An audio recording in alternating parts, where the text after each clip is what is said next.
Tunisia's Prime Minister Ali Larayed has warned against violence and attacks on state entities in the nation during anti-government protests due this week. Larayed on Tuesday said he will not tolerate violence during protests planned by the opposition aimed at demanding the resignation of his government. The warning came after the opposition National Salvation Front planned a week of rage starting on Saturday.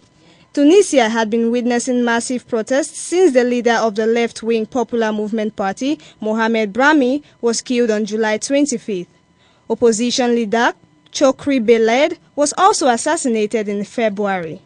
Following the last month assassination, a coalition of opposition groups called for the formation of a non-partisan nation unity government. The ruling Al-Nada party, however, rejected the course. The opposition accuses officials of failing to take action over Brahmi's assassination. The opposition has also accused the government of failing to take measures to improve the country's economy. Mali's Constitutional Court has confirmed the results of the August 11th presidential runoff, paving the way for Ibrahim Boubacar Keïta to become country's next president. The court on Tuesday said Keïta won an absolute majority of votes. The ministry said Keïta, a former prime minister, registered 77.6% of the vote, while his rival, former finance minister Somali Cisse, won slightly more than 22%. The president-elect now faces the daunting challenge of rebuilding and reuniting Mali after a 2012 coup that was followed by an Islamic takeover in the north. U.S. President Obama has congratulated Keïta for an election that helped restore Mali's democratic tradition. In a statement, President Obama urged the West African country to accept the results and use the elections to make progress on national reconciliation and democracy. An Egyptian court is due to review a petition for the release of ousted President Hosni Mubarak. Mubarak is facing a retrial for complicity in the deaths of protesters during the 2011 revolution that ended in his removal from power. Mubarak's lawyer, however, hopes he will be released once cleared of corruption charges. Meanwhile, EU foreign ministers are still to decide whether to cut its billions of euros in aid to Egypt. The EU has strongly condemned the military-backed interim government's crackdown on Islamists following the ousting of Morsi last month.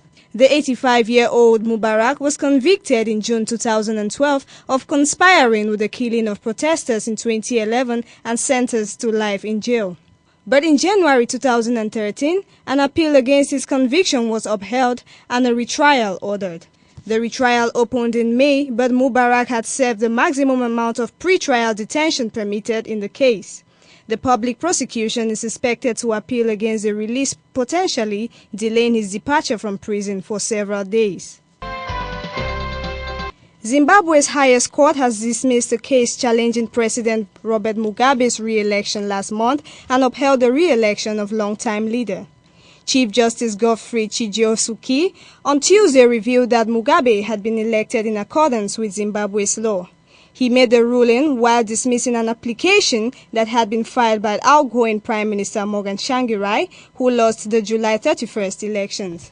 President Mugabe will be sworn in no later than Thursday, thus extending his rule by another 5 years. The 89-year-old Mugabe has not been sworn in despite the ZEC's declaring his victory over Prime Minister Tsvangirai. Tsvangirai's party spokesman, Douglas Mwonzora, however, maintains that the elections were stolen. Tsvangirai withdrew the election challenge last week, protesting the refusal by the Electoral Commission to release all materials used for the poll. Meanwhile, a lower court has recommended the National Prosecution Authority to consider whether recent statements by Tsvangirai were in contempt of court. A Cairo court has set a trial date for Mohamed El Baradei, the recently resigned interim vice president for foreign affairs, on charges of breaching national trust in September. According to reports, the charges against El Baradei were filed by a law professor at Cairo's Helwan University. He stands accused of betraying the public by resigning on August 14th, a charge that could carry a $1,230 fine if he is convicted. A former spokesman of the National Salvation Front, Khalid Dawood, said the Prosecutor General's decision to refer the case to the court was probably a consequence of the current atmosphere of polarization in the country. The longtime diplomat stepped down hours after security forces brutally dispersed two protests in support of deposed President Morsi, killing at least 830 people.